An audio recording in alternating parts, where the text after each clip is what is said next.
Bom dia, bom dia, bom dia.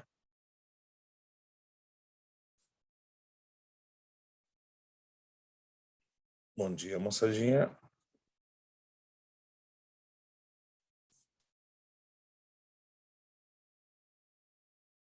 Bom dia, Carol. Será que o resto está dormindo aí? Dormindo no intervalo? Gabriel? E aí, João? Guilherme, Marina, Yasmin, João Atanásio, outro João, Pablito, Bianca, Isa. Acho que cumprimentei nominalmente a todos. Não, for só buscar um café, for só buscar um café. Café, afinal, é de lei, né? Bianca, deixa eu te mandar um agradecimento especial. Eu vi na última aula que a gente teve, tu mandou um recado super carinhoso da aula ali, bem na hora que eu desliguei, não consegui te responder. Então, aqui, muito obrigado aí por ter gostado da aula.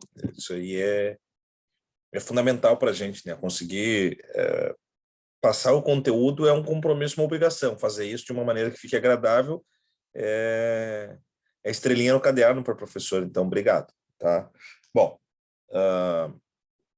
acho que quase todos estão aí, né? Um que o outro aí não deu sinal de vida, mas espero que esteja tudo bem. Vamos ver, João, vamos ver. O Evandro aí não conseguiria essa semana, para a semana que vem a gente está tentando articular, tá? O fato é que ele precisa de um pouco menos de período do que eu, então isso pelo menos me deixa mais tranquilizado, tá? Se eu não tiver todos os professores acabam com sobra de período, né? Sempre no final do ano tem professor que oferece período, tipo, tá, eu terminei o conteúdo e eu tô sempre migalhando período, porque a gente tem muita coisa, eu tenho 2 matérias com vocês, né? Só que eu tenho a mesma carga horária. Então eu já durante, vamos dizer assim, os vácuos dos professores eu já aproveito porque eles vão acabar o período em tempo hábil. Eu é que sempre tenho que dar um pegão, tá? Mas vamos organizar aí.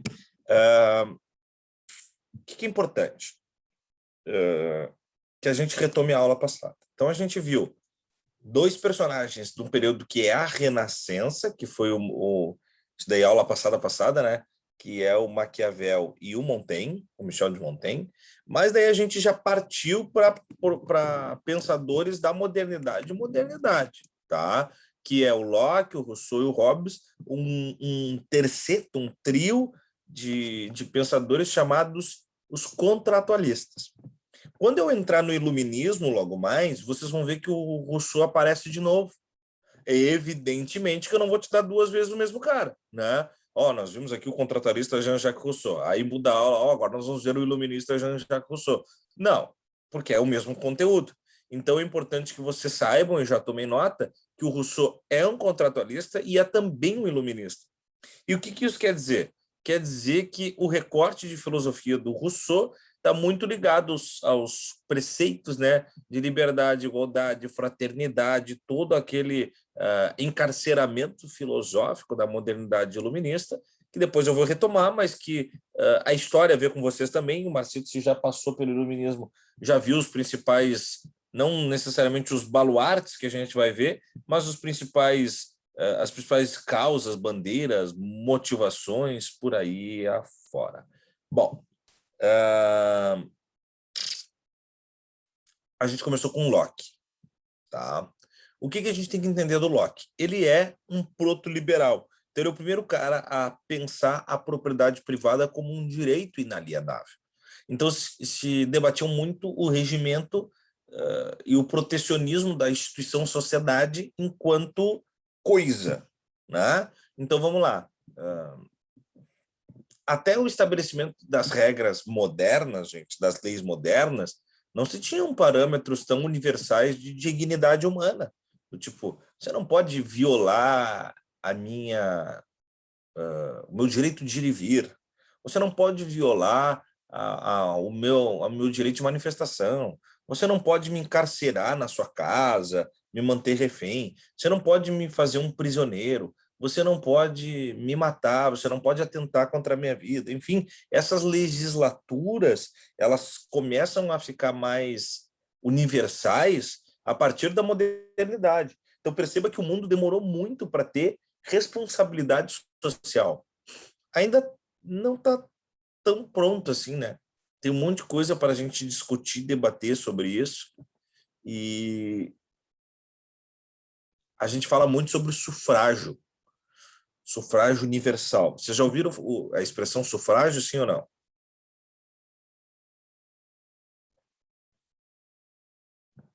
Vamos lá, gente, vamos acordar e vamos participar da aula.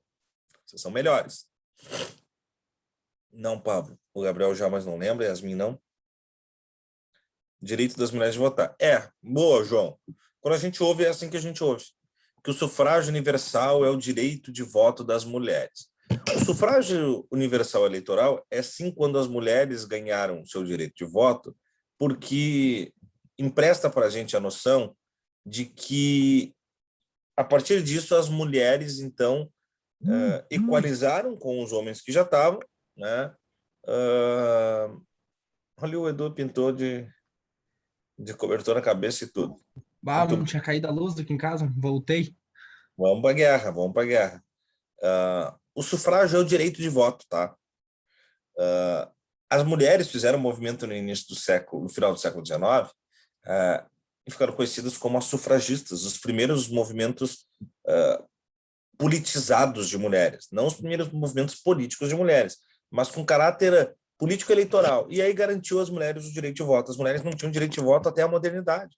E aí, se a gente pegar o sufrágio como direito de voto e as mulheres ganharam esse direito de voto, então todo mundo pode votar, porque os homens já podiam votar. Todo mundo até ali, porque daí, né, se a gente parar para pensar, nem homens e mulheres analfabetos podiam, em alguns lugares, determinadas castas não votam, né? Enfim, se marginalizou o grupo sempre. Mas quando as mulheres passaram a votar, se entendeu que havia o sufrágio, porque os homens de todas as categorias já votavam, faltavam as mulheres. Vamos pegar a palavra sufrágio emprestada, que é o direito universal de voto, e vamos usar o sufrágio para direito de todas as maneiras, né? Um direito estendido a todos. O mundo pós-moderno, que é o que a gente vive, ele ainda não é um garantidor de direitos a todos os grupos sociais. Ele ainda não é um garantidor de direito em todas as circunstâncias de isonomia social. Mas ele é um mundo mais equalizado, um mundo mais cabível de recurso para garantir os seus direitos. Então, hoje, se eu me sinto ferido na minha natureza, na minha dignidade, no meu direito, na estrutura social que me cerca, na estrutura política que me cerca, na estrutura econômica que me cerca, né? Eu consigo recorrer a um tribunal, recorrer a uma força regimental, legislativa, né, para que garanta meu direito. Eu posso até perder, mas eu tenho direito de recurso. Isso é muito recente, gente. É isso que eu quero que vocês entendam.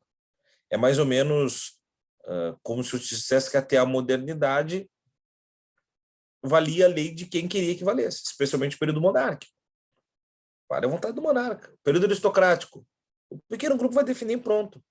Quando nós temos uma maior expansão, quase que dominante, dos estados democráticos, com a democracia sendo o fundamento plural e coletivo das leis, nós temos uma extensão dos direitos para um maior número de pessoas, para um perfil mais plural de pessoas. Então, se uma mulher hoje ela vai ser recriminada ou desabastecida dos seus direitos, por exemplo, como ainda acontece, seja num desprestígio social ou econômico, ela vai poder recorrer a isso. Se uma pessoa de alguma raça, um negro ou um árabe, enfim, ele vai ser, ou um latino-americano, independente de onde ele estiver, daqui a pouco o latino-americano na Europa, o negro em qualquer lugar do mundo, o árabe no Ocidente, se eles vão ser discriminados por conta da sua matiz, eles poderão recorrer a tribunais por conta do preconceito. E aqui eu estou falando de preconceito de grupo, né? Mulheres, negros, os minorizados. Mas a gente pode falar de outras naturezas. Se eu vou entrar no shopping e o guarda diz que eu não posso entrar porque não foi com a minha cara, ele não tem esse direito por um espaço público. Então eu posso recorrer, seja ao diretor do shopping, seja à polícia, à guarda municipal, a um advogado, ao tribunal, posso fazer uma denúncia na imprensa e isso virar notícia. Eu tenho estruturas vigentes que vão me garantir o direito de ir e vir num espaço público. Não pode simplesmente o sujeito dizer que eu não posso porque ele não gosta de mim. Se eu briguei com um cara, um azulzinho, ou um policial aqui, briguei na rua aqui, a gente se desentendeu num jogo de futebol e ele me viu na rua e ele vai me multar. Ou ele vai me prender, mesmo que eu não tenha feito nada, só por vingança. Eu vou recorrer. Eu vou garantir o meu direito. Né? Então, enfim, briguei com... Mas esse Ou direito, critiquei... Diga. ele pode ser anulado quando a pessoa fere o direito da... Tipo, aquele cara lá, aquele adolescente que foi no shopping com um símbolo nazista. Não, claro. Eu não sei do caso do que tu está falando, mas eu vi um cara na Mackenzie agora, na universidade, usando o símbolo nazista e pedindo o fim da vacina e tal.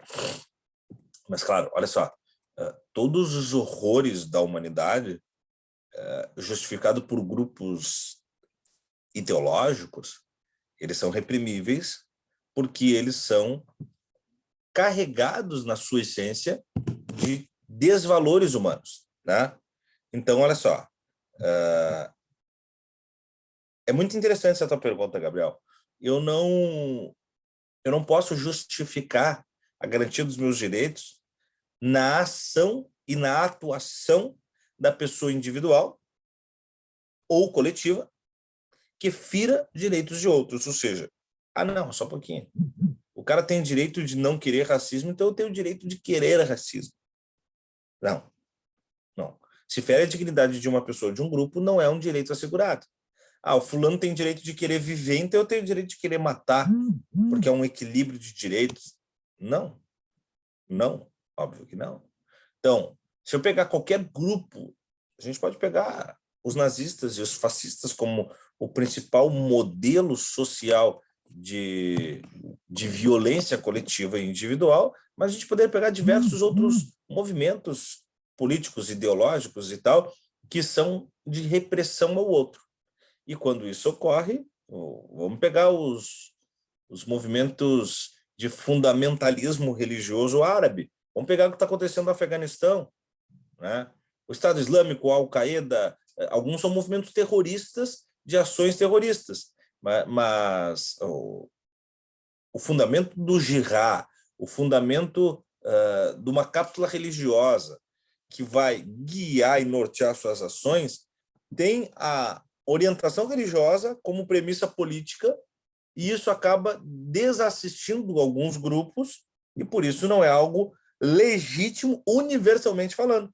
Perceba que a ONU, os direitos humanos, a Organização das Nações Unidas, a Declaração Universal dos Direitos do Homem, a DUDH, que vocês precisam tomar como nota, que as grandes instituições democráticas do mundo ficam preocupadas, apavoradas com o que acontece no Afeganistão agora, mas não podem interceder de certa maneira, porque há regimentos de política internacional e regimentos de políticas internas. Quem começa o entendimento de uma política internacional é um filósofo iluminista, por isso que eu estou chamando a atenção para vocês. Immanuel Kant, é ele quem cria a universalização dos direitos. O direito internacional que tem que valer além fronteira. E aí tem direito que pode ser universal, mas tem direito local, como o direito de administração política. Por exemplo, se no Brasil se instaurar uma ditadura agora, há a possibilidade de intervenção de outro país? Há, mas não necessariamente isso é legislativamente legal. Tá? Os Estados Unidos vai se meter no Brasil. Não é algo legítimo. Mas que horror, vai deixar a ditadura rolar solta? O Brasil vai ter que resolver sua ditadura.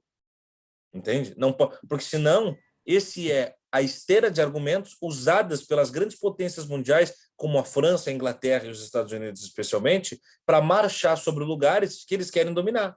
Vide o que fez o governo Bush sobre o Iraque, que argumentou uma caçada ao Saddam Hussein por conta de petróleo. Vide o que fez o governo Bush, mais uma vez ele, no Afeganistão, que marchou sobre o Afeganistão, dizendo que caçaria Osama Bin Laden por recurso natural e petróleo. Uma coisa que eu fico com dúvida é que eu vejo as notícias falando que a ONU denuncia o Talibã por violar os direitos humanos. Sempre tem uma notícia assim ou outra, e eu fico pensando, tá, se eles continuam violando, eles não podem fazer nada. Teoricamente pode, Gabriel. Existem sanções e existem recursos que não são sanções, mas que podem servir, vamos dizer assim, de asfixia para aquela atuação. Por exemplo, assim, vamos lá, o que os Estados Unidos faz com Cuba, por exemplo? Os Estados Unidos é adversário político de Cuba, historicamente falando, porque Cuba tem a égide do seu governo comunista, que é a antítese do voraz capitalismo norte-americano, ok? Então, o que eu faço para fazer com que esse governo entenda que está errado o comunismo deles, para que esse comunismo não faça uma queda de braço com o meu capitalismo? Eu opero um estrangulamento econômico. Então, há um bloqueio econômico dos Estados Unidos. Os Estados Unidos não vende, não compra nada de Cuba e proíbe os seus parceiros comerciais de fazer isso. Isso aconteceu ao longo da história muitas vezes. A Inglaterra, o Dom João VI vem para o Brasil por conta de bloqueio, porque a Inglaterra e a França, o Napoleão marchou sobre a Inglaterra, né? E a França faz o quê? A França reprime as relações por conta da sua marcha econômicas, e a Inglaterra acaba não podendo negociar nem segurança, né, aos portugueses, e nem economicamente. Que aí vão ter que fazer o quê? O famoso pular da barca. Os Estados Unidos fez isso com Cuba. Posso pegar outros milhões de exemplos, mas os Estados Unidos fez isso com Cuba. Não vou negociar contigo nem a venda de um pingente. E vamos ver se tu vai sobreviver. Isso acaba emagrecendo economicamente Cuba. Porque, gente, os Estados Unidos é o pulmão econômico do mundo. O Brasil, por exemplo, compra e vende muito para os Estados Unidos. A China também é comunista, teoricamente, né? Tem um modelo econômico de política, tem um modelo comunista de política, mas um modelo econômico vorazmente capitalista, né? Mas negocia muito com os Estados Unidos. Agora, Cuba está asfixiada, né? E com isso se prejudica. Quando é que Cuba vai conseguir escapar um pouco dessa repressão econômica e melhorar alguns pilares de qualidade de vida nesse sentido econômico, porque a qualidade de vida cubana é boa em índices de educação, de saúde e tal, mas em pluralidade de vida, quando perder o bloqueio. O bloqueio só perderá, entre aspas, se deixar de ser comunista. Então, são recursos. Diga. Em relações internacionais, eu me lembro que a gente estudava, existem duas formas de exercer poder no cenário internacional, um deles sendo o tradicional mais antigo, que é o hard power, né, que seria literalmente a guerra, a agressão, marchar para dentro de um país, invadir, bombardear, e o outro é o soft power, que seria mais questões de influência, questões econômicas. Muito e aí bom. eu coloquei ali no chat a questão da soberania, que é o direito do Estado de reger o seu povo e o seu território sem interferência externa. Ou seja, tu não pode invadir e mudar as coisas, mas tu pode não negociar com esse país, tu pode aumentar preços para esse país para que ele se sinta pressionado a fazer as mudanças que tu quer que ele faça. Os Estados Unidos se tornou grande hegemonia porque tem as duas coisas muito fortes. Um ótimo hard power e um ótimo soft power. Inclusive por questões culturais, né? Mexe muito bem. Eles sabem jogar muito bem esse xadrez e fazer o levantamento de um movimento e a redução de outro, e depois vice-versa. Soberania é uma palavra que o Guilherme usou, que eu fosse vocês, anotaria num cantinho, botaria um asterisco e guardaria ela com muito carinho na mão para usar na prova. Porque soberania é uma palavra muito interessante quando a gente vai falar sobre o próprio país, né? Todo professor de redação é um agente político, naturalmente. E independente do viés ideológico, se ele for de esquerda ou de direita, se ele for progressista ou conservador, todos os movimentos políticos entendem a necessidade do que a gente chama de soberania nacional. Soberania nacional é o Brasil conseguir andar com as próprias pernas, sem precisar ficar mamãe posso ir, cachorrinho mandado de potências econômicas, como, por exemplo, alguns movimentos hoje governistas são dos Estados Unidos. Gente, tem político brasileiro que usa a bandeira de Israel e a bandeira dos Estados Unidos, e ele é político, ele é um parlamentar, um congressista brasileiro, e ele se refere aos Estados Unidos como quase a sua pátria, né? Tem político brasileiro que cantou o hino dos Estados Unidos no dia da independência norte-americana. Esses são elementos de falta de soberania. E eu não estou dizendo aqui que há uma necessidade de uma ode aos símbolos nacionais. Nacionalismo é diferente de soberania. Tá? Nacionalismo é interessante, mas o nacionalismo exacerbado, na maior parte das vezes, é a primeira injeção de caos de movimentos fascistoides, que, em nome de uma soberania, explora o nacionalismo a ponto de ser uma estrutura xenofóbica e que acaba usando das grandes maiorias como o motivo de engorde da dizimação das minorias. Então, se vocês pegarem os movimentos fascistas e o nazismo, por exemplo, eu percebo no nacionalismo alemão, e olhando para os lados, olho aquilo que me é semelhante, e para garantir a soberania e a força do que me é semelhante, eu preciso da eliminação daquilo que me é diferente. Então, o movimento nazista alemão reprimia o quê? Todos os grupos minoritários, os ciganos, os homossexuais, os negros, os judeus, todos aqueles que não pertenciam à grande hegemonia nacionalista de uma pigmentação daquilo que é mais. Para isso, eu elimino aquilo que é menos, tá?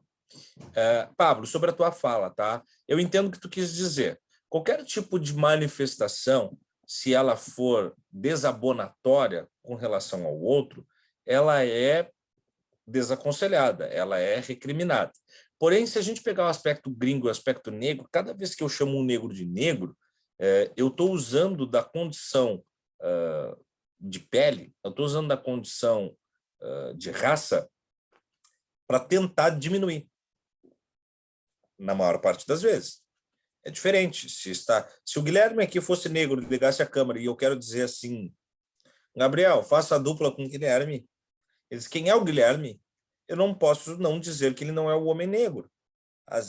Às vezes o medo do cunho racista está até nesse tipo de gesto. A gente não precisa ter medo disso. Eu digo, não, o homem negro. Não, eu não vou dizer, como alguns dizem com medo do racismo, né? Não, aquele moreninho, aquele moreno, aquele de pele mais escura. Não, o homem negro. Do lado daquele homem preto, negro, sem medo de ser feliz, você pode usar isso. Agora, se o Guilherme, por exemplo, me xingou, e a Carol me xingou, e a Bianca me xingou, e a Marina me xingou, só que o Guilherme é o negro, eu digo assim, aquele negro me xingou. Aí eu estou usando de um tom desabonatório, como se o fato de ser negro acaba sendo um agravo para suas ações. Então, cuidado com isso, porque para o gringo, dificilmente isso eu posso dizer, né? Imagina, não, quem te roubou? A Marina, a Yasmin, o João? Não, aquele gringo. Eu, particularmente, nunca vi o tom desabonatório para gringo. Pelo contrário, né? O bar é de quem? É do gringo. É uma coisa edificante, né? Eu só tenho colega gringo. E esse relógio aí é da gringa? É de fora? É algo bom? Eu tenho um negócio da gringa para te trazer. É até tom de gíria. A coisa do gringo é sempre edificante. A coisa do negro, usar a expressão o negro, é, na maior parte das vezes, não sempre, mas na maior parte das vezes, desabonatório, não edificante. Né? Entra numa questão histórica também, né? Gringo até pode ser usado de forma pejorativa, mas historicamente o povo negro foi muito mais inferiorizado. Exatamente, é isso que eu estou querendo dizer. Sempre que eu uso a expressão da negritude, ou quase sempre, para não generalizar, eu discrimino através da condição racial. Por quê? Por processo histórico. Tá? Já o gringo não, porque somos todos nós não negros no Brasil, de alguma maneira gringos, né? De alguma maneira ascendente. E isso nos coloca numa condição até social com melhores condições do que o negro. Vide vocês olharem para os lados na sala de aula e não ter negros. E todos os espaços sociais, se vocês perceberem, tem um menor número de negros, especialmente quando educacionais, quando de necessidade econômica. Eu vou pagar para ser aluno do cursinho da faculdade, tem menos negro. Eu vou pagar para ir no cinema, tem pouco negro. Eu vou pagar para fazer parte de um grupo de dança, street dance, CTG, balé. Se eu pagar por cultura, vou pagar para fazer parte de um coral, para tocar um instrumento, tem pouco negro. Por quê? Porque a condição econômica está branqueada por conta da nossa ascendência gringa. E aí tu entende esse disparate, Pablo. A gente consegue começar a fazer uma leitura, né? Mas, bom, vamos entrar no conteúdo uma vez que a gente andou, um papo muito bom, mas eu tenho que avançar, tenho que aproveitar esses buracos para avançar. Vimos o John Locke, as primeiras pinceladas de um liberalismo com frases paupérrimas, mas que são liberais, né? A garantia dos direitos fundamentais e inalienáveis, a vida, a liberdade e a propriedade privada. A propriedade privada aqui ganha uma equação de equidade, ganha o mesmo horizonte do que a vida e a liberdade. Ou seja, ninguém pode te matar, ninguém pode te prender sem justa causa e ninguém pode roubar o teu celular. É isso que ele está dizendo. Olha o equilíbrio. Vida, prisão, e roubar tua caneta. Vida, prisão, roubar o teu carro. Gente, é óbvio que a caneta, o carro, a casa, o prédio, o terreno são meus e ninguém pode roubar. Mas quando John Locke fez isso, ele deu a mesma importância da vida à coisa. E esse talvez seja um dos grandes venenos do liberalismo e, por isso, uma queda de braço muito grande entre as políticas liberais e qualquer coisa não liberal hoje, porque equilibrou a vida ao objeto, né? Ao passo de muitas vezes desfazer da vida em nome do objeto. Do tipo, na briga pela vida e pela economia na pandemia, tem muita gente que queria que os comércios abrissem para que não quebrassem, independente se pessoas morressem. Isso é uma equação totalmente liberal, porque a coisa, o dinheiro, o capital, a manutenção do poder, a manutenção da estrutura vigente, ela é tão ou mais necessária do que a fiança da própria vida, desde que a vida seja do outro, obviamente.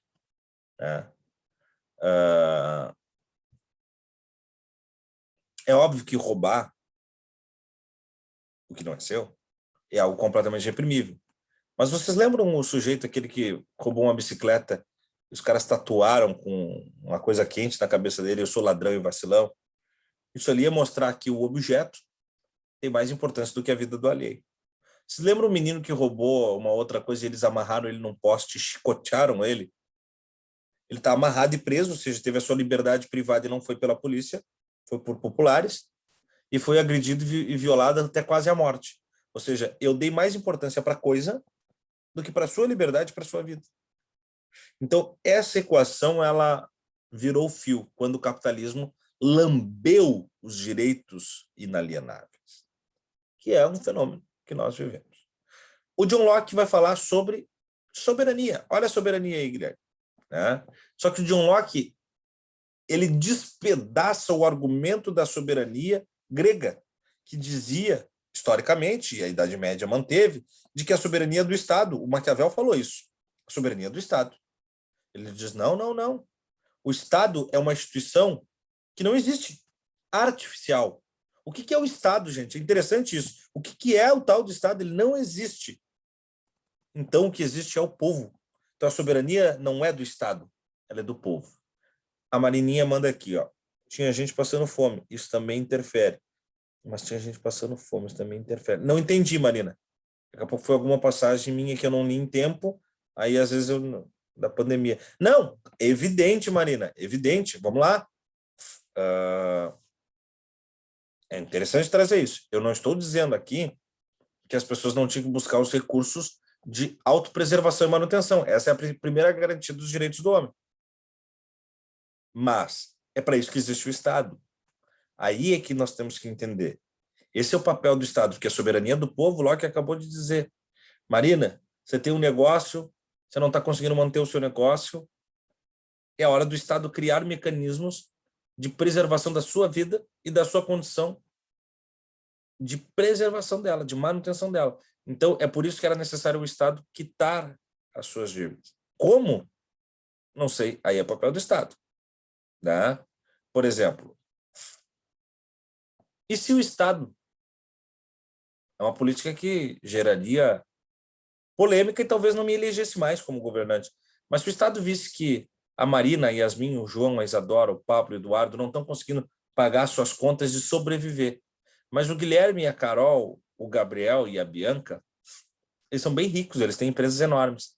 Então, se eu criasse um imposto de manutenção da sociedade em plena pandemia e taxasse eles mais, para de alguma maneira, porque quanto mais rico, menos imposto paga, né? O imposto não é com essa estrutura, como é em alguns países já, como a Argentina vai fazer agora, e como a Finlândia já faz, que é de percentual maior pelo maior que tu ganha, né? Na Argentina foi feito. Na Argentina foi feito. Mas o que aconteceu? Gerou uma crise. Ontem o meu programa foi sobre a crise política na Argentina. Tá? Por quê? Por conta de uma série de comportamentos imorais também. E é isso que o Maquiavel fala. Como o governante é burro a ponto de ser imoral. Né? Porque é muita burrice ser imoral publicamente. Todos somos imorais, mas a publicidade da imoralidade é um erro. Até assistam o programa de ontem, gente. Bem interessante para vocês entenderem um pouco de política internacional, que é legal. Eu vou mandar o link para vocês depois. É uma jornalista que mora lá, um professor de economia da Universidade de Buenos Aires, um argentino, a jornalista é brasileira, e um professor da URGS aqui de RI, que é muito bom, tá? O Rodrigo Stumpf. Auxílio emergencial, muita gente conseguiu pegar, mas nem precisa... e é o controle das imoralidades, Carol. É por isso que nós precisamos o quê? De um Estado atuante. Mas é que isso foi permissividade do Estado. O Estado deixou essas coisas acontecer. Mas só para entender a imoralidade dos argentinos, tá? Ao mesmo passo em que pegava quase um lockdown, o presidente Alberto Fernandes recebeu na casa presidencial, não a Casa Rosada, que é a casa do governo, mas na casa da presidência, amigos para aniversário da esposa. Então, quer dizer, eu digo que vocês não podem receber pessoas em casa, mas eu recebo. Eu, presidente, recebo. Em pleno período pandêmico. É uma imoralidade. Vamos pegar aqui no Brasil, só para voltar. É isso, Carol. Mas tem mais do que isso. Tem vereador em Porto Alegre, por exemplo, que segue ganhando R$12 mil por mês de vale gasolina. Tá? Só que eles estão trabalhando em home office. Por que ele recebe o vale gasolina, então? Não é isso que o governo tinha que ter sido mais vigente? Por que há o pagamento de R$35 mil para juiz poder morar numa casa legal, se tem pessoas que durante a pandemia não tinham onde morar? A gente aumentou muito o número de morador de rua, por conta da pandemia. O nível de miséria foi muito agudo. Teve deputado que aumentou horrores os gastos com vale gasolina, gastos com hospedagem, muito, muito. Agora, nas passeatas do dia 7 de setembro, do Bolsonaro, teve uma prefeita de Santa Catarina, eu não sei qual cidade, ela foi até São Paulo, Brasília, para as manifestações, e foi com dinheiro público. Foi com dinheiro público. Pegou o teu dinheiro, o meu dinheiro e foi. Quer dizer, esse tipo de coisa não tinha que ter uma lei mais forte. Comprovou o mau uso do dinheiro público? Está proibida pelo... Quando está proibida de exercer cargo público. Quando os regimentos... Vice-governador, aí, Guilherme, pior ainda. Foi demitido para a pandemia e virei home office. Aí também, Pablo, foi o recurso encontrado que a gente cavocou para a manutenção da subsistência. Eu perdi emprego, eu perdi estrutura, né? Vamos lá, tive que fechar unidades do curso, tive que apostar no online, mas eu dei o jeito. E se tivesse que não ter aluno no online, eu ia ter que encontrar um outro jeito, mas eu evitaria, como cidadão, e especialmente se estivesse no cumprimento de um cargo público, a convivência até que a pandemia estivesse sob maior controle.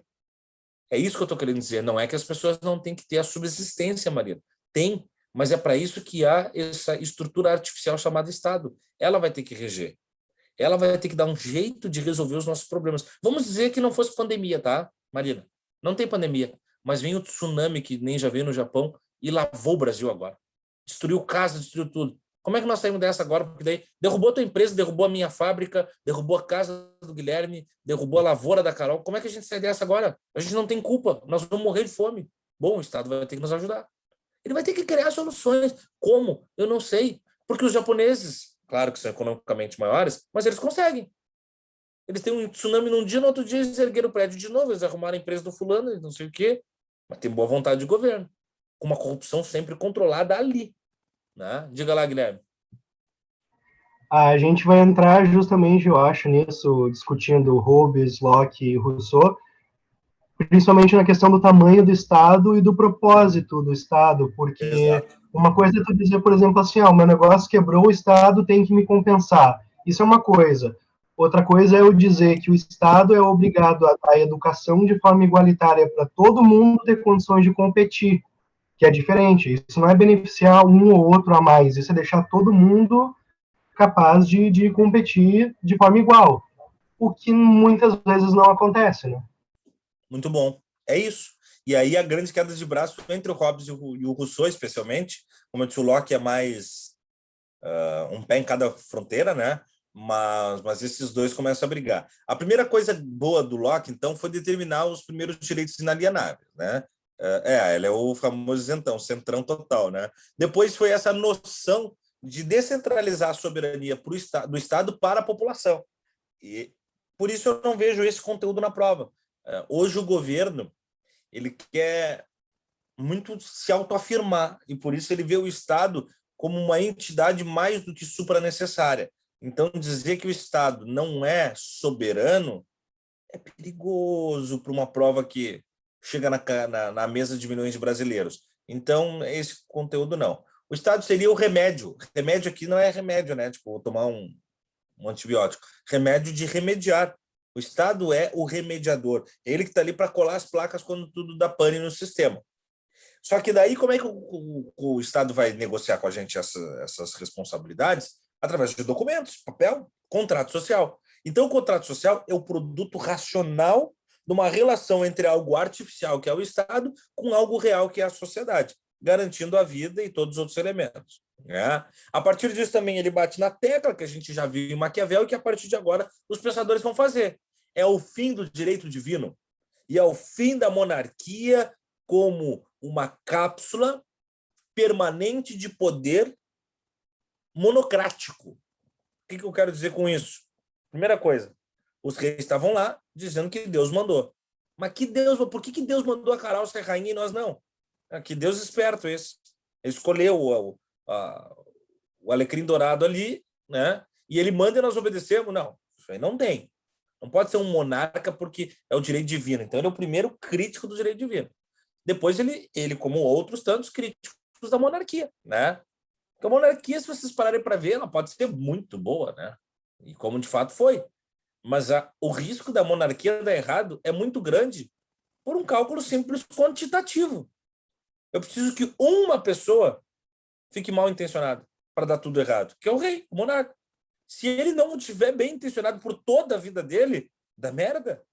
Então a chance da monarquia dar errado é muito grande. Por isso eu tenho que descentralizar o poder. Seja numa aristocracia, seja numa democracia, seja em qualquer outra estrutura vigente, mas descentralizar o poder.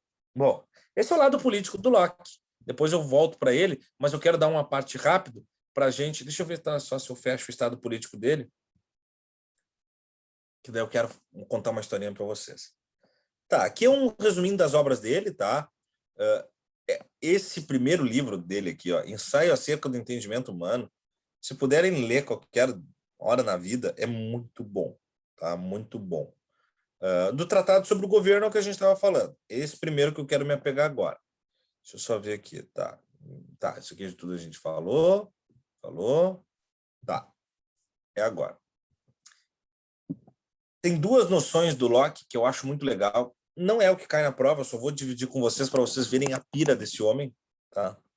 Mas uma delas é uma metáfora, uma historinha, né? Uma alegoria que ele usa para tentar traduzir o seu pensamento. É a metáfora do rei e do alfaiate, que às vezes é lida como a metáfora do rei e do sapateiro. Tanto faz, tá? Ou príncipe o sapateiro. Procura. O príncipe o sapateiro é o título mais bem traduzido, mas não é importante. Vamos ficar com o príncipe sapateiro. Alguém já ouviu falar sobre essa metáfora ou não? A metáfora do príncipe do sapateiro? Não? Tá. Então, eu vou pegar uma ideia meio metafórica aqui e quero que vocês me ajudem para a gente entender. Digamos que eu sou um príncipe. Sou príncipe, nós somos um país, eu sou príncipe, tá? E o Guilherme é um sapateiro. O sapateiro é um cara pobre, um cara do povo, um cara humilde, né? Ele é o sapateiro, eu sou o príncipe. Só que nós acordamos hoje de manhã e a minha mente, tudo que eu sou, toda a minha cabeça foi para o corpo do Guilherme. E vice-versa. Sabe aquele filme do Tony Ramos, assim, e da Glória Pires, que um acorda no corpo do outro? Aconteceu isso. Só que em vez de ser o homem e a mulher, que normalmente é isso que acontece nos filmes, né? Eu acordei no corpo de uma criança ou acordei no corpo de uma mulher. Não. Eu acordei no corpo de um pobre e o pobre acordou no corpo do maior pessoa daquele lugar, que é o príncipe.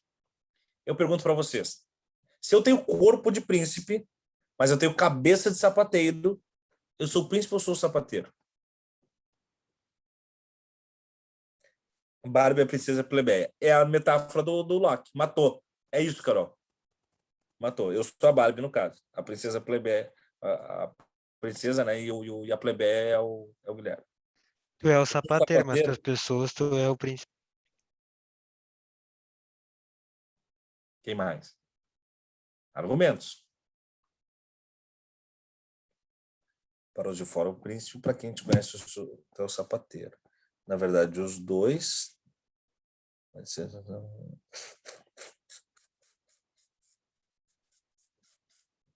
Esse é o tal do conceito da identidade de Locke. Anota aí, conceito da identidade. É bonita essa expressão. Aqui ele muda o parâmetro da reflexão sobre o conceito de ser humano e ser pessoa. Porque sendo príncipe sapateiro, vendedor de chiclete, eu sou um ser humano, né? Com todos os meus atributos físicos. Mas o que é ser uma pessoa? Porque a gente diz assim que, ele é uma pessoa humana. Mas o que é ser pessoa? Porque ser pessoa é a pessoa que tu é. É a tua cabeça ou o teu corpo? Porque o corpo me garante o aspecto humano, humanoide, né? Eu não sou um tigre, um rato, um cachorro. Eu sou um humano. Mas eu não posso dizer que eu sou uma pessoa. Porque para ser uma pessoa eu preciso da noção de alguns atributos, especialmente mental. Ele vai mais longe agora. Aí eu preciso que vocês tomem noção disso. O Locke está dizendo que o que te garante como a pessoa que tu é o extrato. Sabe o extrato de banco? Que vem toda a tua história do banco, o teu histórico. É o extrato de memória do teu passado e do teu presente. É isso quem garante quem tu é. Porque se eu acordasse todo dia, do tipo o Tom 10 segundos do filme aquele, vocês viram como se fosse a primeira vez, aquele do Adam Sandler, que tem o cara que a cada 10 segundos ele esquece quem ele é, que ele se apresenta a cada 10 segundos, eu sou o Tom, hoje ele não lembra o que aconteceu. Ele não é uma pessoa. Ele é um ser humano, mas não é uma pessoa, segundo Locke. Porque para Locke, ser uma pessoa é o arquivo, é o extrato de memória que você tem do passado e a compreensão do presente. Eu acordei hoje de manhã, olhei para o relógio, desliguei o relógio, abri os olhos, né, porque eu desligo o relógio ainda com os olhos dormindo, mas abri os olhos e digo, tenho aula para dar no Solução. Eu sou professor de filosofia, estou morando na minha casa, vou ali pegar meu café, vou ligar o computador. Eu não acordo e penso, nossa, quem eu sou? O que tem que fazer? Não. Eu acordo sabendo todas as circunstâncias do passado para garantir o meu dia de hoje. Então, o Locke está usando isso para falar, por exemplo, sobre a questão jurídica de pessoas mentais. Como punir uma pessoa com problema mental se ela tem uma dificuldade de compreensão da realidade e, por vezes, até de quem ela é? Então, ele fica na dúvida disso. Aí ele vai mais longe e ele faz uma pira. É aí que eu vou chegar com vocês. O Locke diz que é tão louco esse lance que o fato da gente mudar de ideia ao longo da vida e mudar de personalidade muda a pessoa que a gente é. Então, a gente não poderia ser punido por crimes passados, por exemplo. Sabe aquela coisa do cara ficar preso muitos anos até o julgamento? Ele não pode mais ser julgado, porque ele já não é mais aquele mesmo cara. A condição mental dele já mudou. Ele comia feijão, agora não gosta mais. Ele ouvia Beatles, agora ele não ouve mais. Talvez ele não faça mais. O barco de Teseu, a história do barco de Teseu, tu tá falando, Carol?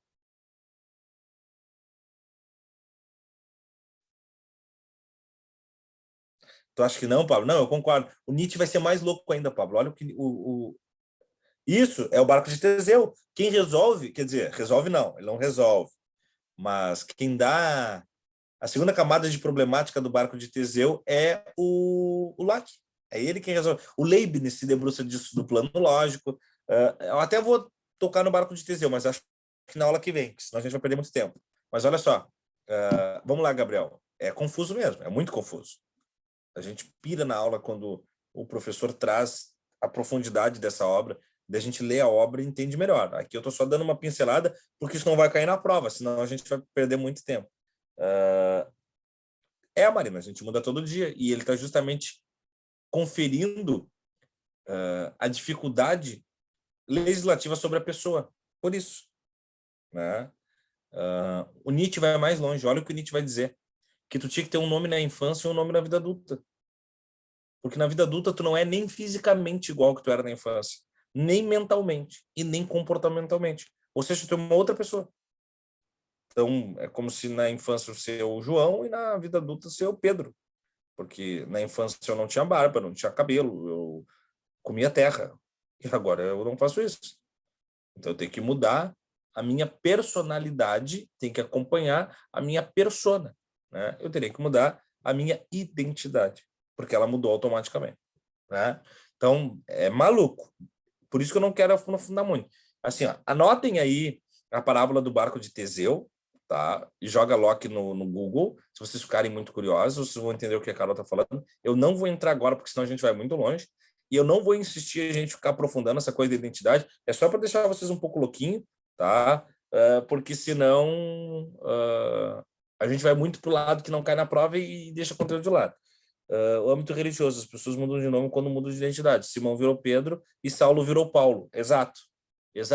Tem um pouco das questões de tradução, né? Mas Saulo virou Paulo e Simão virou Pedro. Assim como na própria, não só na religião, mas na própria vida pública. Se vocês pararem para ver, assim, que personagens quando ganham alcunhas, né? Deixa eu pensar num... Alexandre o Grande.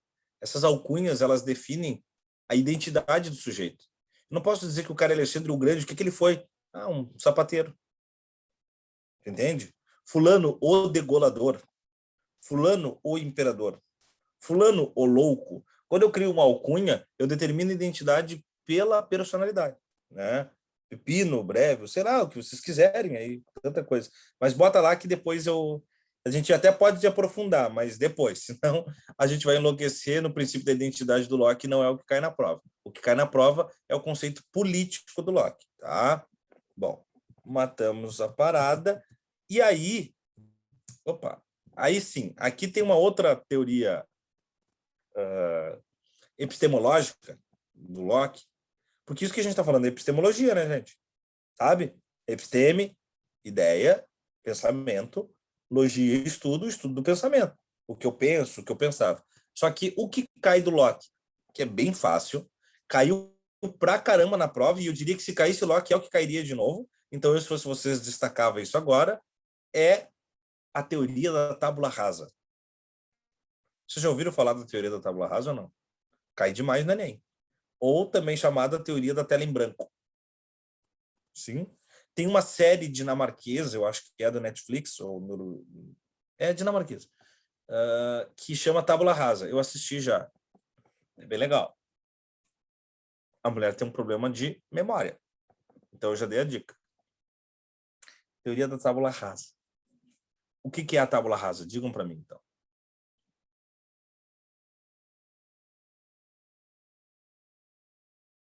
Conversem comigo.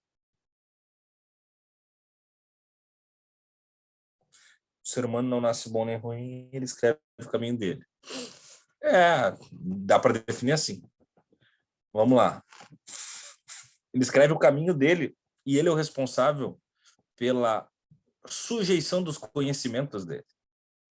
Eu aprendi, já falei para vocês, aprendi a andar de bicicleta agora em 2018, né? Eu não sabia andar de bicicleta, nunca tinha andado. Aprendi em 2018.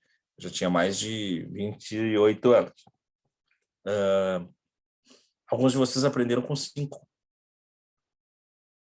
com 6, com 10. Quem aprendeu com 10, com 6, sabe andar até hoje. Cada vez que sobe numa bicicleta, sabe como anda. Aquela frase maldita, né? Nunca se desaprende a andar de bicicleta, porque não se desaprende nada. Alguns de vocês aprenderam a fritar ovo com 5, outros com 7, outros com 15, outros com 20, outros não sabem ainda. Mas a partir do momento que aprende, toda vez que tiver que fritar um ovo, vai saber que vai ter que bater o ovo e abrir o ovo. Tem que jogar o ovo na frigideira. Tem que deixar o ovo fritar. Tu não pega o ovo toda vez e olha e diz assim, nossa, o que é isso? Tu não pega a bicicleta e diz como é que faz. Tu simplesmente faz. Por quê? Porque cada vez que tu aprende algo, é como se tu tatuasse aquele aprendizado na tua capacidade mental. Então, é como se a tua capacidade mental fosse um quadro em branco, por isso tela em branco, ou tábula rasa, que é a mesma coisa, e tu pinta. Só que depois que tu pintou aquele conhecimento, lá com 5 anos eu aprendi a caminhar. Com 6 eu aprendi a falar a palavra tal. Com 7 eu aprendi a fazer uma conta de matemática.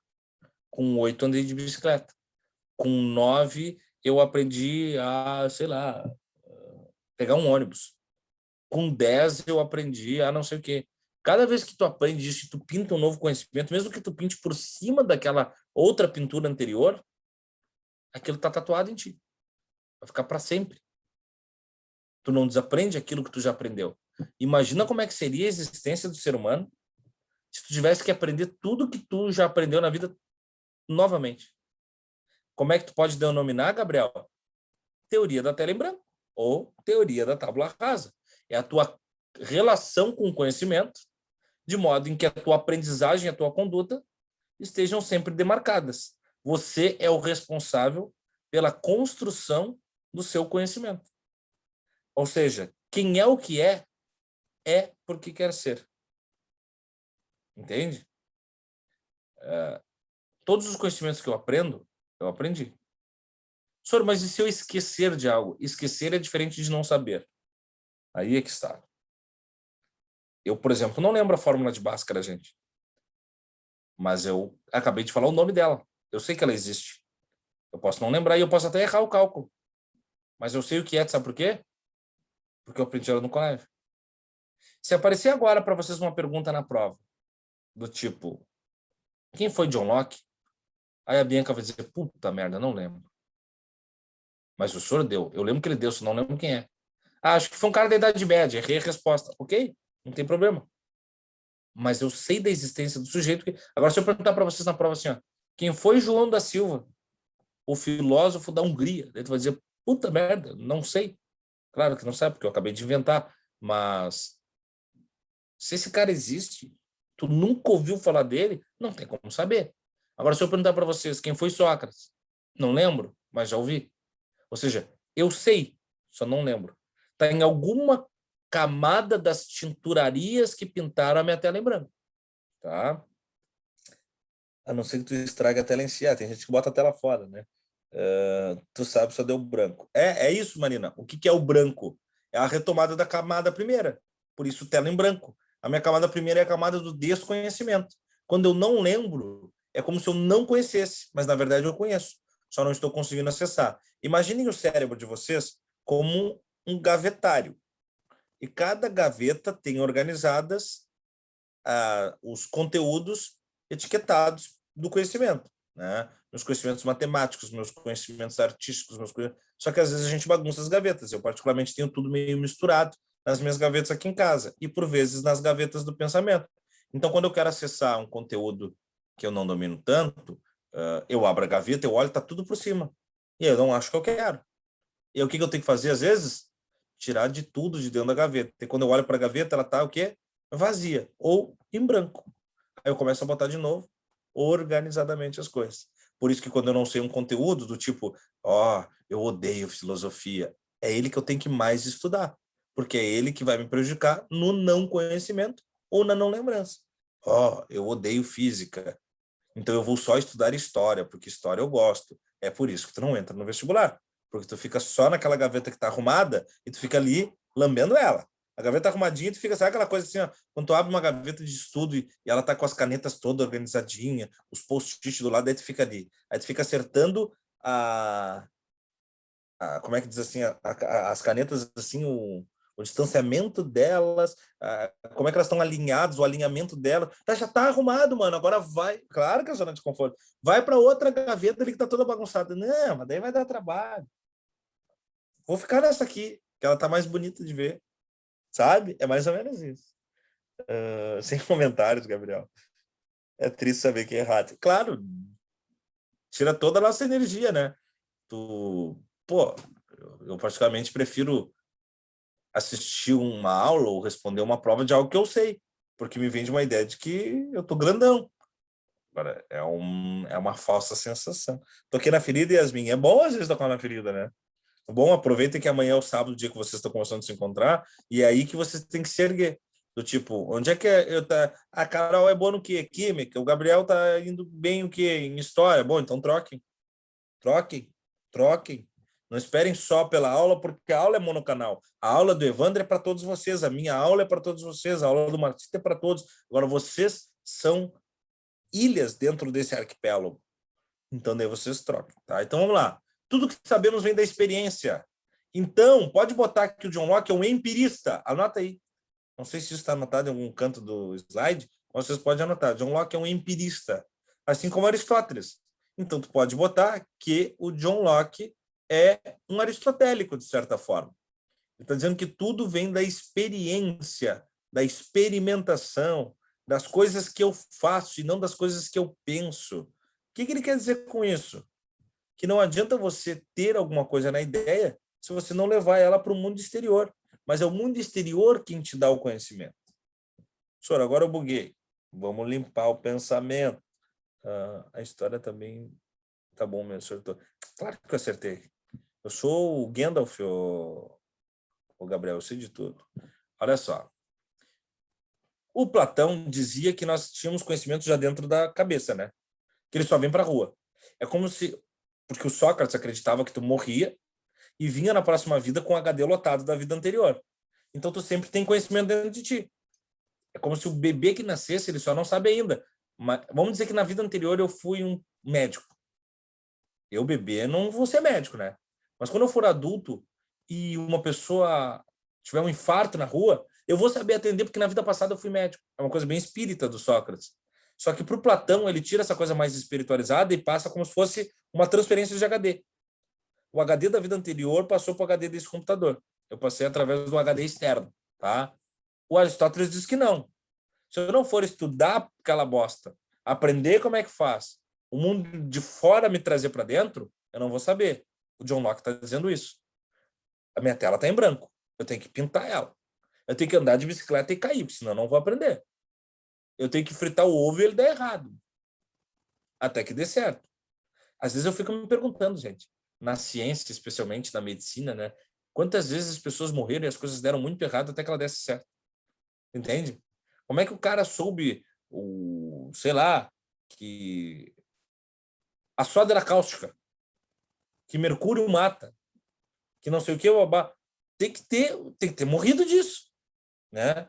Eu já falei para vocês como é que morreu o Francis Bacon, não falei? Não lembro se eu falei.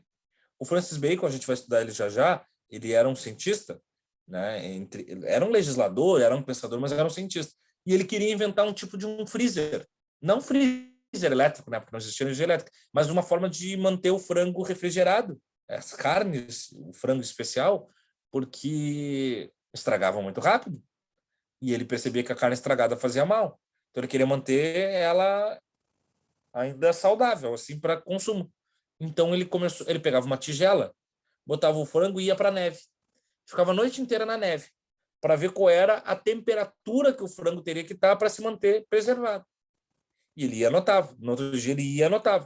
No outro dia ele ia anotava. Fiquei 2 horas refrigerando o frango numa temperatura média de menos 4 graus. Inglaterra, né? Uma neve do cacete, um frio danado. Até que ele pegou uma pneumonia e morreu.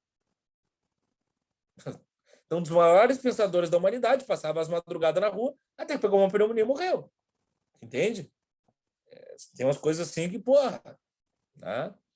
Na PNL, há o conceito de mapa. Conforme tu vai navegando pela vida, teu mapa de mundo vai se expandindo e não é nem só questão de por onde tu passou. Se tu senta do lado do motorista, talvez tu grave mais as casas, as árvores, etc.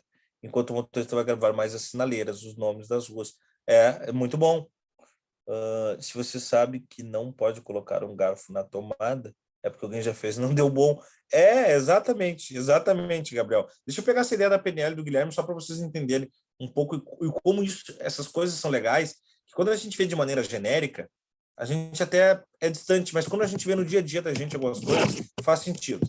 E aí a gente não tem como não usar os nossos depoimentos das nossas experiências. Eu não gosto muito daquela linha professoral em que o professor fica falando de si, tá? Aquela coisa de porque eu vou contar para vocês uma história da minha vida. Eu acho que isso é desinteressante. Mas quando o professor fala sobre as suas experiências profissionais, funcionais e humanas, eu acho que ajuda como case, tá? Eu vou falar sobre a minha outra profissão, que é ser narrador esportivo. Olha como é curioso esse negócio do mapa mental. Vamos pegar o futebol, que é o esporte que eu mais narro. Eu sou o narrador numa emissora, na outra eu sou o comentarista, tá? Então, lá na minha nova emissora, que é a Rádio Vozes do Gigante, eu narro. Na CBF, jogos do Inter. Na CBF, eu comento jogos do Grêmio, tá? Quando eu estou narrando, eu vejo o esporte de um jeito. Porque eu estou, como a gente diz, narrando bola. Eu não consigo ver o jogo na amplitude. Eu só vejo onde está a bola, porque eu estou tentando te contar o lance em movimento. Então, onde vai a bola é aquele o meu foco. Então, por exemplo, assim, se eu estou narrando agora uma partida e o lateral passou a bola para o atacante, eu vou dizer, a bola está com o lateral, jogou para o atacante, ele está perto da área, vai chutar para gol, o goleiro está colocado, ele vai para a bola. Eu estou ali. Agora, se eu estou analisando como comentarista, eu estou percebendo que lá do lado esquerdo tem um cara desmarcado, que o zagueiro é o mesmo evento, é o mesmo jogo, só que a pessoa que está do meu lado está vendo uma coisa e eu estou vendo outra, porque a nossa responsabilidade é diferente. Por isso, piloto e copiloto. Tá? Por isso, presidente e vice. Por isso, os complementos das coisas. Porque, às vezes, tu está focal. Por isso, o médico nunca consegue sozinho fazer uma cirurgia de alta complexidade. Ele vai precisar de uma série de assistentes para conseguir desvendar. Mais rápido que vendedor de gado ao vivo. Tu achou, Pablo? Tem que assistir narrando para tu ver. Tua experiência como gêmeo também vai por aí, mais ou menos. Em que sentido, Gui? Não é verdade, Carol. A gente acha isso, mas é questão de treino. É só questão de treino. Eu também dizia a mesma coisa, e eu nunca tinha narrado, até que narrei. E eu sempre dizia que a minha voz não era uma voz de rádio, até que eu aprendi que dá para usar diversas vozes, e até dublador eu virei. É tudo uma questão de treino, né? Isso é legal. Tábula rasa. Tem que experimentar. Como é que a Daiane dos Santos saberia se ela é boa dando um duplo twist carpado, se ela nunca desse um duplo twist carpado? Saca isso? Como é que o cara é bom sabendo que ele vai para uma Olimpíada fazer arco e flecha, se ele nunca pegar o arco e flecha, atirar e ver que, opa, eu acerto no alvo. Talvez eu possa fazer dinheiro com isso e ser um campeão olímpico. Como é que a fadinha saberia que ela gosta de skate se ela nunca subiu no skate? Experimentação. Experimentação. Uma pena que a vida é uma só na visão de alguns, né? E não dá para fazer tudo numa existência tão curta, que é uma existência de um século. Tem muita coisa para ser feita. Mas para outros, uma linha mais socrática ou espiritualizada, se vocês preferirem, tem algumas outras passagens na vida aí para a gente poder vivenciar algumas coisas. Antes de voltar lá para o Locke, fechar a tábula rasa, só me explica essa que eu não entendi, Gui. O que é a experiência de gêmeo? Eu não entendi. No sentido de que tu tem um irmão gêmeo, então tu teve a criação dos mesmos pais que ele, durante o mesmo período de tempo, durante a mesma época, e vocês se tornam pessoas diferentes mesmo Muito assim. bom. Entendi. Agora entendi. Excelente. Excelente. E não precisa nem ser só gêmeos. Acho que o dos gêmeos é o melhor exemplo. Tá? Esse teu exemplo do gêmeo, ele poderia muito bem ter sido usado pelo Locke. Acho que o Locke seria até mais feliz usando isso, porque é mais didático, né? Do que aquela coisa da troca de corpo e tal. Vamos lá. Eu e meu irmão, às vezes, a gente tinha até as mesmas doenças. Daí as pessoas diziam, é coisa de gêmeo. Não é coisa de gêmeo, gente. É simplesmente assim, nós estamos com uma doença intestinal, sei lá. Mas, claro, a gente comeu a mesma coisa. O nosso organismo é muito semelhante, porque fomos gerados no mesmo período, na mesma natureza originária, a mesma mãe. Então, uma comida que agride o meu intestino vai agredir o dele. Pegamos gripe juntos. Ai, que bonitinho, coisa de gêmeo. Não, nós estávamos os dois juntos na rua e o nosso organismo é semelhante. E pegamos sereno ou um vírus que estava no mesmo ambiente, né? Então, peguei sarampo, meu irmão pegou. Ah, e gêmeo é foda. Não, gente, é porque nós vivemos juntos, lado a lado, muito próximo, etc, etc, etc. Então, tem isso assim, tá? Muito bom exemplo. Ao passo em que quanto mais a gente se distancia, muito mais se percebe, né, diferenciações. Aí é uma parada metafísica, Carol. Aí é um barato. Isso é um barato, assim. Não tem muito isso, mas já teve vários espasmos, assim, daquela coisa mental de tem alguma coisa que está rolando lá, teve um problema lá, vou ligar para o cara que eu acho que alguma coisa rolou. Isso sim, mas isso não precisa ser gêmeos. É só uma questão daí, se você acredita em ligações extrafísicas, né, metafísicas, pode ser com qualquer outro tipo de relação. Você já pode ter isso com um amigo, uma amiga, o pai, a mãe, o namorado, uma namorada, um irmão que não é gêmeo, mas uma pessoa que você tem uma ligação, e aí gêmeos isso é mais aflorado, porque é toda uma questão, né, de alinhamento da concepção e tudo, né? É um barato. Tem uma história de gêmeos na qual um se torna um cara exemplar, socialmente aceito como exemplar, e o outro se torna um bêbado degenerado. Quando perguntado por quê, ambos respondem a mesma coisa, narrando a história do pai. A experiência é a mesma, o resultado é diferente. Guilherme, não sei se é disso que tu está falando. Esse exemplo é legal, mas tem um livro do Michel de Houellebecq, que é Submerso. Quem quiser, Houellebecq é um pensador francês, é o escritor do Extensão e Domínio da Luta, que é um puta livro maravilhoso, que traz a luta de classes para o âmbito moderno, mostrando que o sexo, né, as relações sexuais, a estrutura do sexo é uma instituição que mantém a luta de classes. O sexo é uma estrutura de poder. É bem legal, tá? Não é um livro sexual ou sobre sexualidade. É mostrar que as relações sociais muitas vezes são pautadas por mecanismos de domínio, né? E o sexo foi capitalizado. É uma estrutura do capitalismo, tá? Tanto é que se compra sexo, historicamente a prostituição, por exemplo, é uma das profissões mais antigas do mundo. Se consome nudez, se pagou por muito tempo por revistas e sites de nudez. A mulher é objetificada no campo sexual mais do que qualquer outra coisa, ao mesmo passo em que pode usar como moeda sexual de ascensão, né? Enfim, né? Existe chantagem sexual, exploração sexual, então o sexo é uma moeda de consumo. Tá? E aí ele escreve o Submerso, que faz com que a gente perceba a relação de dois irmãos, eles não são gêmeos, mas um é um cara topíssimo aos olhos da sociedade e é digno de um vazio existencial enorme. E o outro é um simples... E o cara é ricaço, tem iate, tem Ferrari, e o outro irmão dele é um caixa de supermercado, com a vida torpe, medíocre, mas dominado por uma felicidade de uma vida completamente realizada. É bem legal. Isso eu tenho também. Ir digitar algo e a pessoa entrar no teu chat, acontece direto. Sei, pá, sei. Mas pode ser, eu não sei, Gui, não sei se daqui a pouco é a mesma coisa, mas chega por ali. Para que comprar um Camaro? Para mim, não adiantaria nem o Camaro nem o Celta, eu não dirijo. Então, vamos lá. Tá, matamos a ideia. Aí vamos... Aqui, vocês não precisam se apegar, é só uma rememória de conteúdo, porque a gente já viu isso no Aristóteles, mas é só um pouco da noção do que é essa experiência vem do exterior, essa ideia vem de fora, né? Que é, por exemplo, a arquitetura do pensamento empírico, né? A experiência vem de fora, a compreensão vem do que nos cerca, né? As ideias são subjetivas, que cada um se envolve de um jeito com o objeto. É aquilo que eu falei para vocês, né? Vocês veem o celular de um lado, eu vejo de outro. É o mesmo celular, mas eu estou vendo de um lado, vocês de outro. Então, há uma subjetividade de acordo com a relação que eu tenho com o objeto, né? A gente falou de motorista ali. O motorista tem uma visão do ônibus, o piloto uma visão do avião, o passageiro tem outra. Estão no mesmo veículo, mas cada um está cumprindo uma função diferente, tendo uma função diferente. Tá? Se eu perguntar para o motorista, o que você vê na sua frente? Vai dizer um carro.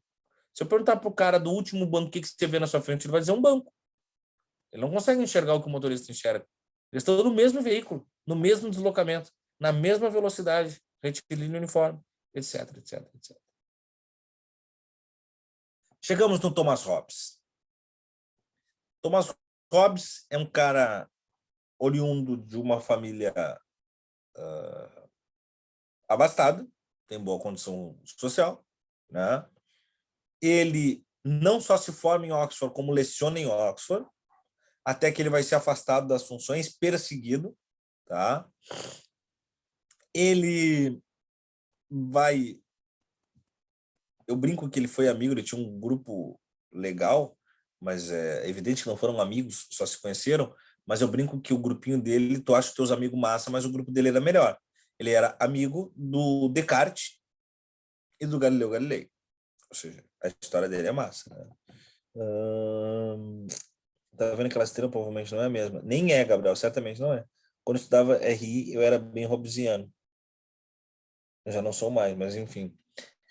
Eu gosto muito do Hobbes, Guilherme. Eu acho ele muito importante, assim, para entender a necessidade da rigidez do regimento, né? As leis precisam de uma certa rigidez, mas eu sou mais russoniano pelo justnaturalismo russoniano, tá? Mas vamos lá.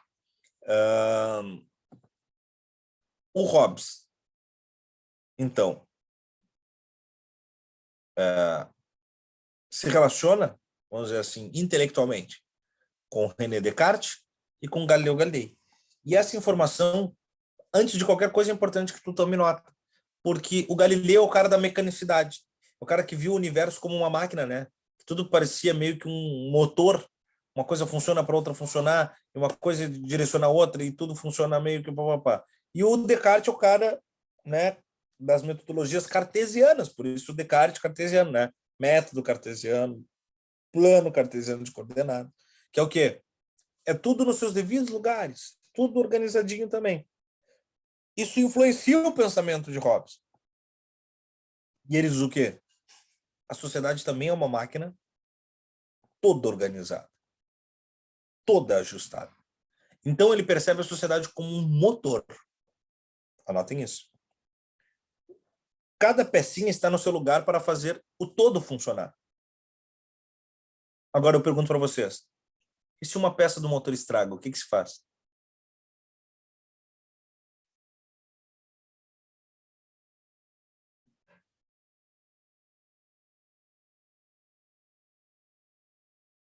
Troca. Ela não funcionou como deveria, então eu tiro. Eu tiro a peça. Boto uma outra no lugar. Para onde é que eu mando essa peça? Para a caixa de peças estragadas. A caixa de peças estragadas pode ser, por exemplo, a prisão. E se ela não funcionou como tem que funcionar para a sociedade funcionar, eu tiro ela.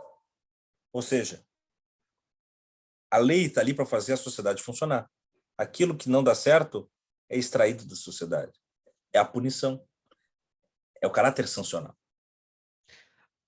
Prisão perpétua é a peça não tem mais jeito de ser colocada novamente, mas então as outras pode ser realocada.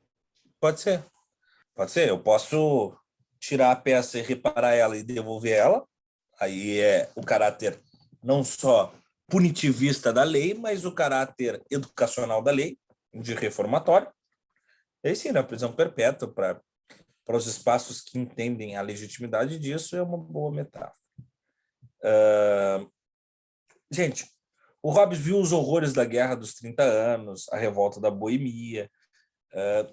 Todas essas informações são relevantes para perceber que ele ficou desgostoso com a sociedade civil. Pô, deu merda. Vamos voltar para as origens, porque o ser humano é mau, muito mau, né? Aí, esse cara vai passar por uma série de guerras civis, né? A ditadura da dinastia Cromwell, tal. Só que ele decide fazer quase que como é que eu posso falar assim, um ensaio sobre essa natureza do ser humano como algo mau. Aí ele escreve uma obra e tem a brilhante ideia, ou a péssima ideia, de batizar a obra com o nome de Leviatã. Alguém sabe o que é o Leviatã? É um monstro bíblico, né? É o demônio, é uma das formas do demônio, é um monstro bíblico, é o demônio. Na cultura nórdica e na cultura grega também aparece o Leviatã, na cultura religiosa grega e nórdica, como um kraken. Você sabe o que é um kraken ou não?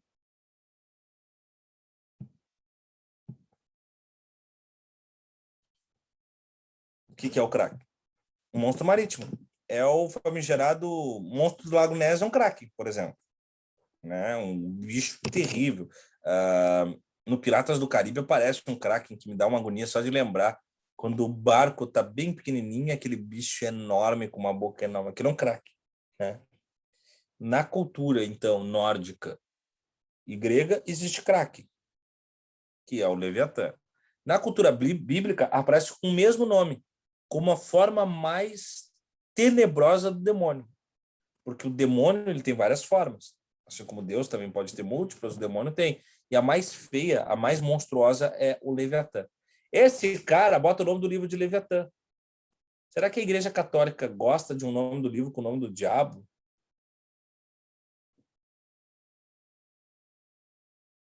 Será? Eles nem leram o livro, mas não queriam ler. É tipo o Código da Vinci, assim, eles nem leram, mas já vai para o Index.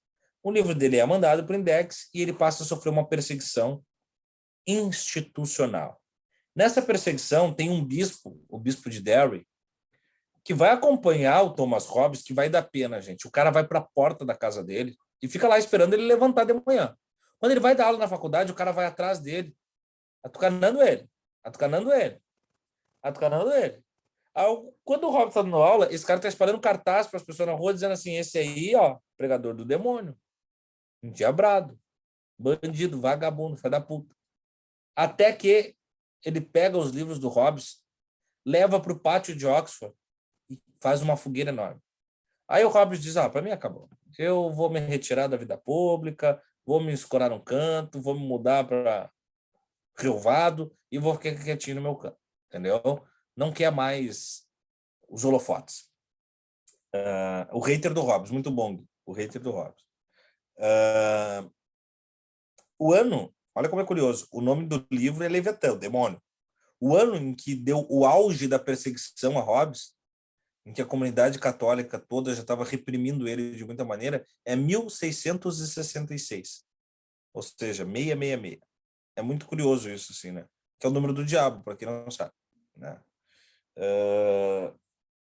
Não teria, Eduardo? Teria descido a porrada nele. O Hobbes era muito gentil para isso. Né? Só que o título do livro é uma metáfora. O Leviatã não é o demônio. Não é sobre o demônio que o Hobbes está falando. É e não é, na verdade. É uma forma de demônio. Mas sobre o que Hobbes de fato está falando no seu livro? Alguém tem alguma ideia? Guilherme, tu lembra? O Estado. Vamos combinar que hoje é bem demoníaco. Mas o Estado é esse monstro. O Estado é esse Kraken. O Estado é essa coisa gigante, enorme, material, ao mesmo passo que mitológico, muitas vezes. Tu ia falar do TBTS, tu acha realmente que os destacamentos da Igreja Católica estão preocupados em viver a própria vida? Não. Sim, o Estado é um mal necessário. A história do sentir medo, João, é o expediente usado pelo Estado, né? Porque a gente viu no Maquiavel que o respeito é importante, mas o respeito nem sempre faz as coisas funcionarem. O medo faz. É quando o pai e a mãe diziam assim, ó, se tu não fizer agora, eu vou pegar o chinelo. Aí tu faz. Porque ele pediu com respeito, mas tu não fez. Ele pediu com jeito, mas tu não fez. Mas quando ele ameaça pegar o chinelo, aí tu diz, já que é com tanto carinho, aí eu vou fazer. Né? Então, é o Estado, que por vezes tem, eu vou contar até 3. Né? Ou se eu tiver que ir até aí, se tiver que ir até aí, mano, tu tira até coelho da cartola. Né? Então, quer dizer o quê? E não à toa tô usando exemplos caseiros, tá? Os exemplos domésticos ajudam muito a compreender Estado. Sempre que tu tiver dúvida de alguma pergunta sobre o governo e Estado, pense na relação com a tua casa. Quer ver uma coisa? Vamos falar de corrupção? Vamos falar sobre corrupção do seguinte aspecto. Todas as pessoas são corrompíveis, corruptíveis, tá? Todas, independente do nível. Se tu chega numa festa que o teu pai disse para tu chegar às 2, mas ele está dormindo, e tu chegou às 4:30, e o teu pai pode muito brigar contigo. E quando tu entra em casa, o teu irmão ou tua irmã mais nova está na sala acordado e diz assim: amanhã eu vou contar pro pai e pra mãe. O que tu faz? Tem 2 recursos para fazer. Sabendo que teu pai e tua mãe vão te deixar de castigo, vão brigar contigo e tal. Oferecer alguma coisa ou ameaça o BT. Perfeito, Guilherme. Ou eu digo assim, se tu contar alguma coisa, eu vou quebrar os teus dentes. Né? Ou seja, é a coação, é o uso da minha estrutura maior, eu sou mais velho e tal, ou, se tu não falar nada, seguinte, te deixo ficar com meu videogame. É a corrupção do silêncio. Comprei o silêncio dele. Soft power, hard power, é isso aí. Se tu contar, eu falo o que tu fez também, Eduardo. Eu jogo com a imoralidade pra cima da imoralidade. Irmão desaparecido. Daí o Gabriel já foi mais pesado, né? O Gabriel já pesou um pouco, assim, né? Mata o irmão dele e enterra no pátio. Mas vocês perceberam como é só uma questão de nível? Tamanho? Vamos lá. Relação com poder. Vamos pegar o soft power e hard power. Todo mundo que mora com pai e mãe, que tem pai e mãe casado, enfim, teve a oportunidade de ser criado pelos dois juntos, sabe que existe uma relação normalmente ali, que é o tira bom e o tira mal. Um é mais fácil de lidar e o outro é tiro, porrada e bom. Se tu sabe que o pai, por exemplo, é o mandão e a mãe é mais tranquila, quando tem algo que tu quer muito, tu vai primeiro na mãe. Via de regra, a mãe, ou vice-versa, avô e vó é a mesma coisa. Mas vamos dizer que seja o pai, então. Né? O pai é mais tranquilo e a mãe é mais casca. Então tu vai no pai. Só que o mais fraquinho na relação, via de regra, não toma decisão. Ele precisa da assertividade do outro. E aí, para isso, tu faz com que ele seja o diplomata. Porque se tu pedir direto para aquele que é o pior da relação, ele te veta na hora. Agora, se tu pedir pro outro, e se o outro negocia em teu nome, e aí ele consegue. Mãe, fala com o pai que eu quero ir na festa sábado e eu quero dormir na casa da fulana. Pede pro teu pai. Não, calma, Gui. Ainda não é essa aí. Aí a mãe diz assim, eu vou falar com teu pai, mas faz o seguinte, então. Durante essa semana, tu fica pianinha. Tu faz os temas, tu limpa a casa, tu arruma a tua cama e deixa ele ver. Eu vou falar com ele.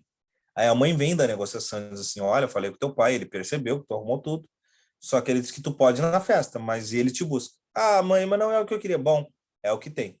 Ou seja, houve uma negociação. Tu pediu tudo, não ofereceu tudo, ou mesmo ter oferecido, e houve ali uma fatia da entrega. Aí tem o abuso do direito, que é que o Hobbes fala. O pai diz, Carolina, eu deixarei tu ir na festa. Faz o que tu quiser. Só que eu quero 2 horas que tu chegue em casa. Se tu não chegar 2 horas, tu não vai mais. E a Carolina não chega às 2. Ela chega às 3. Porque ela testa o limite. E aí o Hobbes diz o quê? Que se o pai quer que as irmãs da Carolina, Bianca, Marina e Yasmin cumpram esse papel dali para frente, então ele tem que punir a Carolina. Então, Carolina, a partir de agora tu não vai mais à festa até o final do ano. Aí a Bianca e a Marina ficam aqui. E a Yasmin diz assim, eu já nem vou mais em festa. A Bianca diz, eu vou, mas se o pai disser que é 2, 1 para as 2, eu tô aqui. E a Marina vai ficar na dúvida sobre o que ela vai fazer a partir de então. Então, ou castigo, ou enfim, qualquer outra coisa. Esse tipo de coisa é muito legal de vocês usarem como reflexão cotidiana das relações de poder. Né? A gente poderia usar zilhões de exemplos. Gente, faltando 5 minutinhos para acabar a aula, eu vou fechar pelo mesmo motivo da aula passada. Agora o baile é funk, entendeu? Agora a gente vai entrar no Leviatã. A coisa não é simples, eu não vou mentir para vocês, o Guilherme está aí para não me deixar mentir. Hobbes e Rousseau, não é que é difícil, mas é profundo, tá? Nos coloca a refletir a full. E o Locke era o primeiro en passant. Agora a coisa é mais segunda camada. Depois deles, fica mais simples as coisas. Daí a gente vai falar do Francis Bacon, os métodos indutivos de conhecimento. Aí depois fica um pouco mais complexo de novo, porque é o Descartes. Aí é foda. O Descartes é loucão. Loucão. Eu vou tentar fazer ficar o mais básico possível. Aí depois fica tudo muito fácil. Aí depois do Descartes, prometo para vocês, é tudo muito fácil. É iluminismo, é existencialismo, é utilitarismo, é a paradinha mais grupo do que o personagem. Tá? A aula que vem vai ter matação, Guilherme. A aula que vem nós vamos entrar no estado de natureza e aí nós vamos ver aqui quem é de verdade e quem é de mentira. Quem é que mataria, quem é que deixaria morrer. Acho que vocês vão lembrar um pouco daquela aula lá do começo do ano, que era um pouco hobbesiana e russoniana, que era sobre o caso dos exploradores de caverna, com o justnaturalismo e o positivismo brigando para as relações. Soro 666 foi criado com base no ano do Leviatã. Não. O 666 é uma estrutura muito anterior de religiões até anteriores à religião católica, tá? O 666 não é um número demoníaco da Bíblia, ele é um número referente a instituições malignas de religiões de períodos pré-homéricos, tá? E há uma transcendência disso como um número negativo, assim, um número do mal, tá? Eu não lembro bem o motivo, mas o Leviatã não tem nada a ver. É uma puta coincidência a história do número um ano de 1666 com o auge, o apogeu da perseguição ao Thomas Hobbes, pela obra Leviatã. É só a coincidência. Tá? Ano passado foi louco, né, Edu? Vamos ver ficar mais louco esse ano. Eu vou trazer uns outros exemplos que a gente vai ver o bicho pegar. Aí eu quero ver aqui quem é que eu posso querer ser amigo e quem é que eu não posso querer ficar de costas porque a pessoa é capaz de me dar uma facada na nuca, tá? Então, vamos ver. De preferência que liguem as câmeras para a gente ver as carinhas demoníacas daí, tá? Mas aula que vem a gente continua. E, aliás, liguem as câmeras, né, seus malas sem alça. Façam isso, tá? No Twitter eu tô vá da RT em professor para mandar em direitinha para vocês, se vocês se liguem. Beijo para vocês. Até mais. Tchau, tchau. Bom final de semana, vamos falando. Valeu, galerinha. Falou.